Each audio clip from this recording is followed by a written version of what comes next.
ಮಾನ್ಯ ಮುಖ್ಯಮಂತ್ರಿಗಳಿಗೆ ಅವರು ಬೇಡಿಕೆಯನ್ನು ಇಟ್ಟಿದ್ದಾರೆ ಅಂತ. ಅದು ಮುಖ್ಯಮಂತ್ರಿಗಳು ಹೈಕಮಾಂಡ್ ಗಮನಕ್ಕೆ ತರ್ತಾರೆ. ಒಂದು ವೇಳೆ ರಿಷಫಲ್ ಮಾಡುವಾಗ ಅಥವಾ ಹೊಸದಾಗಿ ಕ್ಯಾಬಿನೆಟ್ ಮಾಡುವ ಸಂದರ್ಭಗಳು ಬಂದಾಗ ಅದನ್ನು ಮಾಡ್ತಾರೆ.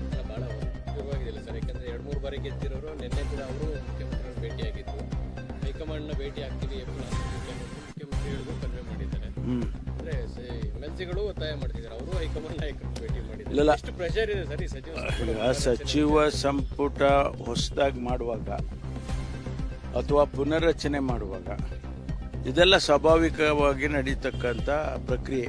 ನಾನು ಮಂತ್ರಿ ಆಗಬೇಕು, ನಾನು ಮಂತ್ರಿ ಆಗಬೇಕು ಅಂತಕ್ಕಂಥದ್ದು ಸ್ವಾಭಾವಿಕವಾಗಿ ಇರುವಂಥದ್ದು. ಇಲ್ಲಿವರೆಗೆ ಏನು ಅಂತ ಹೇಳಿದರೆ ಒಬ್ಬೊಬ್ಬರೇ ಹೋಗಿ ಕೇಳ್ಕೊಳ್ಳೋದು. ಜಿಲ್ಲಾವಾರು ಕೆಲವರೆಲ್ಲ ಹೋಗಿ ಜಿಲ್ಲಾವಾರು ಹೋಗಿ ಕೇಳೋರು, ಕೆಲವರು ಒಬ್ಬೊಬ್ಬರೇ ಹೋಗಿ ಕೇಳೋರು, ನನಗೂ ಅವಕಾಶ ಕೊಡಿ ಹಾಗೆ ಅಂತ. ಈ ಬಾರಿ ಸ್ವಲ್ಪ ಒಗ್ಗಟ್ಟಾಗಿ ನಮ್ಮಲ್ಲಿ ಯಾರಿಗಾದರೂ ಕೊಡಿ 3 ಬಾರಿ 4 ಬಾರಿ ಇದ್ದೇವೆ ಅಂತ ಹೇಳಿ ಕೇಳಿದ್ದಾರೆ. ಇದ್ರ ಹಿಂದೆ ಮೊದಲನೇ ಬಾರಿ ಗೆದ್ದವರು ಕೂಡ ಕೇಳಿದ್ದಾರೆ.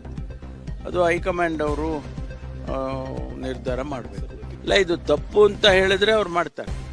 ತಪ್ಪು ಅಂತ ಏನಿಲ್ವಲ್ಲ, ಕೇಳೋದ್ರಲ್ಲಿ ತಪ್ಪು ಅಂತ ಏನು ಯಾರು ಹೇಳಕ್ಕೆ ಬರೋಲ್ಲ. ಯಾರು ನೀವು ಮಾಡ್ತಾ ಇರೋದು ತಪ್ಪು ಅಂತ ಹೇಳಕ್ಕೆ ಬರೋಲ್ಲ. ನೀವು ಮಂತ್ರಿ ಆಗಬೇಕು ಅಂತ ಕೇಳೋದೇ ತಪ್ಪ. ಆ ರೀತಿ ಹೈಕಮಾಂಡ್ನವರು ಕೂಡ ನೋಡಿಲ್ಲ. ಅದು ಒಂದು ವೇಳೆ ಆ ರೀತಿ ಅನಿಸಿದ್ದಿದ್ರೆ ಹೈಕಮಾಂಡ್ಗೆ, ಅವರು ನಮ್ಮ ಜನರಲ್ ಸೆಕ್ರೆಟರಿ ಮೂಲಕ ಸೂಚನೆ ಕೊಟ್ಟಿರ್ತಾರೆ, ಈ ರೀತಿ ಸಭೆಗಳು ಮಾಡಬೇಡಿ, ಮಂತ್ರಿಗಳನ್ನ ನಾವು ಮಾಡ್ತೀವಿ, ಗೊತ್ತಿದೆ ನಮಗೆ ಅಂತ ಹೇಳಿರೋರು.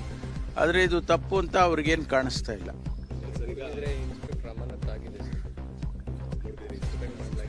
ವರದಿ ಕೇಳಿದ್ದೇನೆ, ವರದಿ ಕೊಡಿ, ಅವರು ಏನು ತಪ್ಪು ಮಾಡಿದ್ದಾರೆ ಏನು ಅಂತ ಹೇಳಿ. ಅವರು ಕೆಲವು ವಿಡಿಯೋಗಳೆಲ್ಲ ಬಂದಿದೆ ಅಂತೇಳಿ ಅವರಿಗೆ ಪ್ರಾಥಮಿಕವಾಗಿ ಸಸ್ಪೆಂಡ್ ಮಾಡಿದ್ದಾರೆ. ಮಾಡಿ ಎನ್ಕ್ವೈರಿ ಮಾಡ್ತಾರೆ, ಡಿಪಾರ್ಟ್ಮೆಂಟಲ್ಲಿ ಎನ್ಕ್ವೈರಿ ಆಗುತ್ತೆ. ಅದರಲ್ಲಿ ಏನು ಬರುತ್ತೆ ಅದ್ರ ಮೇಲೆ ಕ್ರಮಗಳಾಗ್ತವೆ. ಈಗ ಅಧಿಕಾರಿಗಳು ಉತ್ತರವನ್ನು ಕೊಡೋದಕ್ಕೆ ಅಧಿವೇಶನದಲ್ಲಿ ನಾವೇ ನೋಡ್ತೀವಿ, ಸ್ಪೀಕರ್ ಅವರಿಗೆ ಈ ಹಿಂದೆ ಕೂಡ ನಡೆದಿರಲಿಲ್ಲ.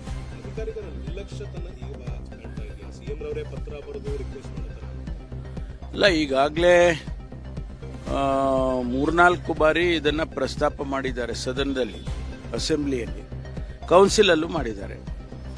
ಮೊನ್ನೆ ನಾನೇ ಉತ್ತರ ಕೊಡುವಾಗ 225 ಪ್ರಶ್ನೆಗೆ ಬರೀ 84 ಪ್ರಶ್ನೆಗಳಿಗೆ ಉತ್ತರ ಕೊಟ್ಟಿದ್ದು ಅಂತ ಹೇಳುವಾಗ ಸ್ವಾಭಾವಿಕವಾಗಿ ವಿರೋಧ ಪಕ್ಷದ ನಾಯಕರು, ಸದಸ್ಯರುಗಳು ಸ್ವಲ್ಪ ಪ್ರಸ್ತಾಪ ಮಾಡಿ ಅವರ ಬೇಸರವನ್ನು ವ್ಯಕ್ತ ಮಾಡಿದರು. ಹಾಗಾಗಿ ಮಾನ್ಯ ಅಧ್ಯಕ್ಷರು, ಸಭಾಧ್ಯಕ್ಷರು ಸ್ವಲ್ಪ ಬೇಸರ ಮಾಡಿಕೊಂಡು ಅವರು ಈ ರೀತಿ ಆದರೆ ಸರಿ ಹೋಗೋದಿಲ್ಲ ಅಂತೇಳಿ ಸದನವನ್ನು ಮುಂದೂಡಿ, ಆನಂತರ ಮುಖ್ಯಮಂತ್ರಿಗಳು ಮತ್ತು ನಾವೆಲ್ಲರೂ ಕೂತ್ಕೊಂಡು ಮಾತಾಡಿ ವಿರೋಧ ಪಕ್ಷದ ನಾಯಕರು ಎಲ್ಲ ಚೀಫ್ ಸೆಕ್ರೆಟರಿ ಅವ್ರನ್ನ ಕರೆಸಿ ಪ್ರತಿಯೊಬ್ಬ ಕಾರ್ಯದರ್ಶಿಗಳಿಗೂ ಕೂಡ ಸೂಚನೆ ಕೊಡಬೇಕು, ನೋಟಿಸ್ ಕೊಡಬೇಕು, ಈ ರೀತಿ ಆಗಬಾರ್ದು ಅಂತ. ಒಂದು ವೇಳೆ ಮುಂದುವರೆದ್ರೆ ಅವ್ರನ್ನ ಸಸ್ಪೆಂಡ್ ಮಾಡಿ ಅಂತ ಕೂಡ ಚೀಫ್ ಸೆಕ್ರೆಟರಿ ಅವರಿಗೆ ಮುಖ್ಯಮಂತ್ರಿಗಳು ಹೇಳಿದರು. ಮುಂದಿನ ವಾರದಲ್ಲಿ ಉತ್ತಮ ಆಗುತ್ತೆ ಅಂತ ಅನ್ಕೊಳ್ತೀನಿ. ಅಧಿಕಾರಿಗಳಿಗೆ ಈ ಪರಿ ನಿರ್ಲಕ್ಷ್ಯ ಏನಕ್ಕೆ ಸರ್? ಆಮೇಲೆ ಸಚಿವರುಗಳು ಕೂಡ ಅಧಿಕಾರಿಗಳನ್ನ ಕಂಟ್ರೋಲಲ್ಲಿ ಇಟ್ಕೋಬೇಕು, ಮತ್ತು ಇದರ ಸೀರಿಯಸ್ನೆಸ್ನು ಕೂಡ ಅಧಿಕಾರಿಗಳಿಗೆ ಅರ್ಥ ಆಗಲಿಲ್ಲ ಅಂದರೆ ಹಿಂಗೆ ಇದು ಯಾವ ಹಂತದಲ್ಲಿ ಅದು ನಿಂತಿದೆ, ಉತ್ತರಗಳು ನಿಂತೋಗುತ್ತೆ, ಅದನ್ನು ನೋಡಬೇಕು. ಯಾಕಂದರೆ ಈಗ ನಾವೆಲ್ಲ ರುಜು ಮಾಡಿ ಕಳಿಸ್ಬಿಡ್ತೀವಿ. ಕಳಿಸಿದ ಮೇಲೆ ಸೆಕ್ರೆಟರಿಯೇಟ್ಗೆ ಹೋದಾಗ ಅಲ್ಲಿ ಸ್ಕ್ರೀನಿಂಗ್ ಆಗಿ ಅಲ್ಲಿ ಅವರೆಲ್ಲ ಸದನದಲ್ಲಿ ಸದಸ್ಯರಿಗೆ ಕೊಡಬೇಕಾದಂಥದ್ದು ಅವ್ರದ್ದು. ಕೆಲವು ಸಂದರ್ಭ ಅಲ್ಲೂ ಕೂಡ ಡಿಲೇ ಆಗುತ್ತೆ. ಅದಕ್ಕೆ ಈಗ ಸ್ಪೀಕರ್ ಅವರು ಇದೆಲ್ಲವನ್ನು ಒಟ್ಟಾರೆ ನೋಡಿ ಎಲ್ಲಿ ಇದು ತೊಂದರೆ ಆಗ್ತಾ ಇದೆ ಅಂತ ಹೇಳಿದ್ದಾರೆ. ಅದಾದಮೇಲೆ ನೋಡೋಣ. ಲೀಡರ್ಶಿಪ್ ಫೈಟು, CM ಚೇಂಜು, ಈ ವಿಚಾರಗಳೇನಾದರೂ ಆಡಳಿತದ ಮೇಲೆ ಪರಿಣಾಮ ಬೀರ್ತದೆ? ಇಲ್ಲ, ಅದಕ್ಕೂ ಇದಕ್ಕೂ ಸಂಬಂಧನೇ ಇಲ್ಲ. ಸೆಕ್ರೆಟರಿಗಳು ಅವರವರ ಜವಾಬ್ದಾರಿಯನ್ನು ಮಾಡಬೇಕು. ಒಂದು ಪ್ರಶ್ನೆ ಅಂದರೆ 15 ದಿವಸ ಮುಂಚೆನೇ ಪ್ರಶ್ನೆ ಕೊಡಿ ಅಂತ ಹೇಳಿರ್ತಾರೆ. 15 ದಿವಸಕ್ಕೆ ಮುಂಚೆ ನಿಮಗೆ ಪ್ರಶ್ನೆಗಳು ಬಂದಾಗ ಅದಕ್ಕೆ ಉತ್ತರ ರೆಡಿ ಮಾಡಿ ಕೊಡೋದಕ್ಕೆ 15 ಡೇಸ್ ಇರುತ್ತೆ. ಅದನ್ನು ಮಾಡಿ ಸೆಕ್ರೆಟರಿಗಳು ಮಾಡಿ ಕೊಡಬೇಕು. ಅಲ್ಲಿಂದ ಕೊಟ್ಟು ಸೆಕ್ರೆಟರಿಯೇಟು ಲೆಜಿಸ್ಲೇಚರ್ ಸೆಕ್ರೆಟರಿಯೇಟಿಗೆ ಬಂದಮೇಲೆ ಅವರು ಅದನ್ನು ಪ್ರಿಂಟ್ ಮಾಡಿ ಸದನಕ್ಕೆ ಕೊಡಬೇಕಾಗ್ತದೆ. 2-3 ಹಂತದಲ್ಲಿ ಇರೋದ್ರಿಂದ ಅದು ಎಲ್ಲೋ ಒಂದು ಕಡೆ ಅದು ನಿಧಾನ ಆಗಿದೆ ಅನ್ನುವಂಥದ್ದು ಅದನ್ನು ಸರಿಪಡಿಸ್ತೇವೆ. ಮಾನ್ಯ ಮುಖ್ಯಮಂತ್ರಿಗಳಿಗೆ ಅವರು ಬೇಡಿಕೆಯನ್ನು ಇಟ್ಟಿದ್ದಾರೆ ಅಂತ ಅದು ಮುಖ್ಯಮಂತ್ರಿಗಳು ಹೈಕಮಾಂಡ್ ಗಮನಕ್ಕೆ ತರ್ತಾರೆ. ಒಂದು ವೇಳೆ ರಿಷಫಲ್ ಮಾಡುವಾಗ ಅಥವಾ ಹೊಸದಾಗಿ ಕ್ಯಾಬಿನೆಟ್ ಮಾಡುವ ಸಂದರ್ಭಗಳು ಬಂದಾಗ ಅದನ್ನು ಮಾಡ್ತಾರೆ. ಅಲ್ಲ, ಭಾಳ ಶುರುವಾಗಿದೆಯಲ್ಲ ಸರ್, ಯಾಕಂದ್ರೆ 2-3 ಬಾರಿ ಗೆದ್ದಿರೋರು ನಿನ್ನೆ ಕೂಡ ಅವರು ಮುಖ್ಯಮಂತ್ರಿಗಳನ್ನ ಭೇಟಿಯಾಗಿದ್ರು. ಹೈಕಮಾಂಡ್ನ ಭೇಟಿ ಆಗ್ತೀವಿ ಏಪ್ರಿಲ್ 11ಕ್ಕೆ ಅನ್ನೋದನ್ನು ಮುಖ್ಯಮಂತ್ರಿಗಳಿಗೂ ಕನ್ವೆ ಮಾಡಿದ್ದಾರೆ. ಅಂದ್ರೆ MLCಗಳು ಒತ್ತಾಯ ಮಾಡ್ತಿದ್ದಾರೆ, ಅವರು ಹೈಕಮಾಂಡ್ ನಾಯಕರನ್ನು ಭೇಟಿ ಮಾಡಿದ್ದಾರೆ. ಎಷ್ಟು ಪ್ರೆಷರ್ ಇದೆ ಸರ್ ಈ ಸಚಿವ ಸಂಪುಟ ಹೊಸದಾಗಿ ಮಾಡುವಾಗ ಅಥವಾ ಪುನರ್ರಚನೆ ಮಾಡುವಾಗ ಇದೆಲ್ಲ ಸ್ವಾಭಾವಿಕವಾಗಿ ನಡೀತಕ್ಕಂಥ ಪ್ರಕ್ರಿಯೆ. ನಾನು ಮಂತ್ರಿ ಆಗಬೇಕು, ನಾನು ಮಂತ್ರಿ ಆಗಬೇಕು ಅಂತಕ್ಕಂಥದ್ದು ಸ್ವಾಭಾವಿಕವಾಗಿ ಇರುವಂಥದ್ದು. ಇಲ್ಲಿವರೆಗೆ ಏನು ಅಂತ ಹೇಳಿದರೆ ಒಬ್ಬೊಬ್ಬರೇ ಹೋಗಿ ಕೇಳ್ಕೊಳ್ಳೋದು. ಜಿಲ್ಲಾವಾರು ಕೆಲವರೆಲ್ಲ ಹೋಗಿ ಜಿಲ್ಲಾವಾರು ಹೋಗಿ ಕೇಳೋರು, ಕೆಲವರು ಒಬ್ಬೊಬ್ಬರೇ ಹೋಗಿ ಕೇಳೋರು, ನನಗೂ ಅವಕಾಶ ಕೊಡಿ ಹಾಗೆ ಅಂತ. ಈ ಬಾರಿ ಸ್ವಲ್ಪ ಒಗ್ಗಟ್ಟಾಗಿ ನಮ್ಮಲ್ಲಿ ಯಾರಿಗಾದರೂ ಕೊಡಿ 3 ಬಾರಿ 4 ಬಾರಿ ಇದ್ದೇವೆ ಅಂತ ಹೇಳಿ ಕೇಳಿದ್ದಾರೆ. ಇದ್ರ ಹಿಂದೆ ಮೊದಲನೇ ಬಾರಿ ಗೆದ್ದವರು ಕೂಡ ಕೇಳಿದ್ದಾರೆ. ಅದು ಹೈಕಮಾಂಡ್ ಅವರು ನಿರ್ಧಾರ ಮಾಡಬೇಕು. ಇಲ್ಲ, ಇದು ತಪ್ಪು ಅಂತ ಹೇಳಿದ್ರೆ ಅವ್ರು ಮಾಡ್ತಾರೆ. ತಪ್ಪು ಅಂತ ಏನಿಲ್ವಲ್ಲ, ಕೇಳೋದ್ರಲ್ಲಿ ತಪ್ಪು ಅಂತ ಏನು ಯಾರು ಹೇಳಕ್ ಬರೋಲ್ಲ. ಯಾರು ನೀವು ಮಾಡ್ತಾ ಇರೋದು ತಪ್ಪು ಅಂತ ಹೇಳಕ್ ಬರೋಲ್ಲ. ನೀವು ಮಂತ್ರಿ ಆಗಬೇಕು ಅಂತ ಕೇಳೋದೇ ತಪ್ಪ. ಆ ರೀತಿ ಹೈಕಮಾಂಡ್ನವರು ಕೂಡ ನೋಡಿಲ್ಲ. ಅದು ಒಂದು ವೇಳೆ ಆ ರೀತಿ ಅನಿಸಿದ್ದಿದ್ರೆ ಹೈಕಮಾಂಡ್ಗೆ ಅವರು ನಮ್ಮ ಜನರಲ್ ಸೆಕ್ರೆಟರಿ ಮೂಲಕ ಸೂಚನೆ ಕೊಟ್ಟಿರ್ತಾರೆ, ಈ ರೀತಿ ಸಭೆಗಳು ಮಾಡಬೇಡಿ, ಮಂತ್ರಿಗಳನ್ನ ನಾವು ಮಾಡ್ತೀವಿ, ಗೊತ್ತಿದೆ ನಮಗೆ ಅಂತ ಹೇಳಿರೋರು. ಆದರೆ ಇದು ತಪ್ಪು ಅಂತ ಅವ್ರಿಗೇನು ಕಾಣಿಸ್ತಾ ಇಲ್ಲ. ಇನ್ಸ್ಪೆಕ್ಟರ್ ಅಮಾನತ್ ಆಗಿದೆ ಸರ್, ವರದಿ ಕೇಳಿದ್ದೇನೆ, ವರದಿ ಕೊಡಿ, ಅವರು ಏನು ತಪ್ಪು ಮಾಡಿದ್ದಾರೆ ಏನು ಅಂತ ಹೇಳಿ. ಅವರು ಕೆಲವು ವಿಡಿಯೋಗಳೆಲ್ಲ ಬಂದಿದೆ ಅಂತ ಹೇಳಿ ಅವರಿಗೆ ಪ್ರಾಥಮಿಕವಾಗಿಯೂ ಸಸ್ಪೆಂಡ್ ಮಾಡಿದ್ದಾರೆ. ಮಾಡಿ ಎನ್ಕ್ವೈರಿ ಮಾಡ್ತಾರೆ, ಡಿಪಾರ್ಟ್ಮೆಂಟಲ್ ಎನ್ಕ್ವೈರಿ ಆಗುತ್ತೆ. ಅದರಲ್ಲಿ ಏನು ಬರುತ್ತೆ ಅದ್ರ ಮೇಲೆ ಕ್ರಮಗಳಾಗ್ತವೆ.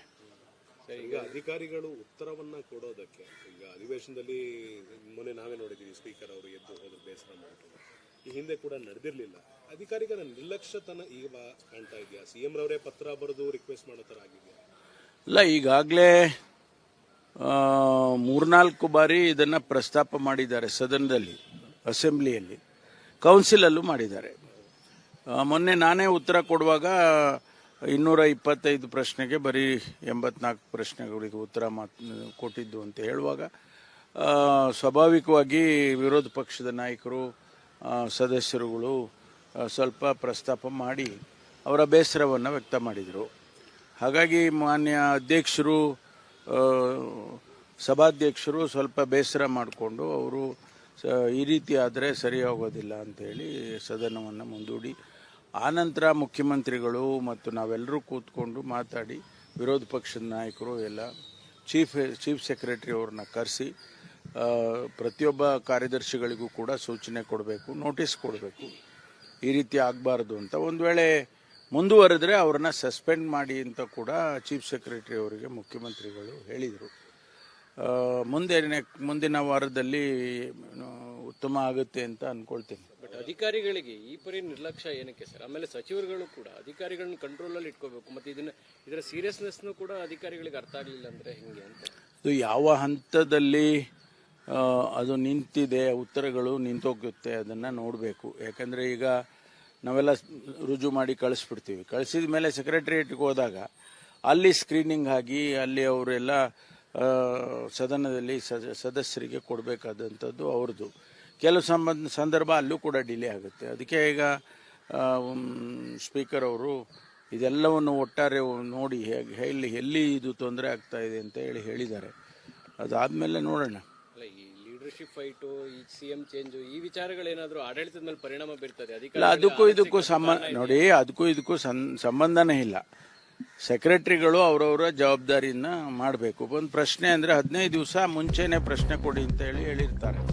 15 ದಿವಸಕ್ಕೆ ಮುಂಚೆ ನಿಮಗೆ ಪ್ರಶ್ನೆಗಳು ಬಂದಾಗ ಅದಕ್ಕೆ ಉತ್ತರ ರೆಡಿ ಮಾಡಿ ಕೊಡೋದಕ್ಕೆ 15 ಡೇಸ್ ಇರುತ್ತೆ. ಅದನ್ನು ಮಾಡಿ ಸೆಕ್ರೆಟರಿಗಳು ಮಾಡಿ ಕೊಡಬೇಕು.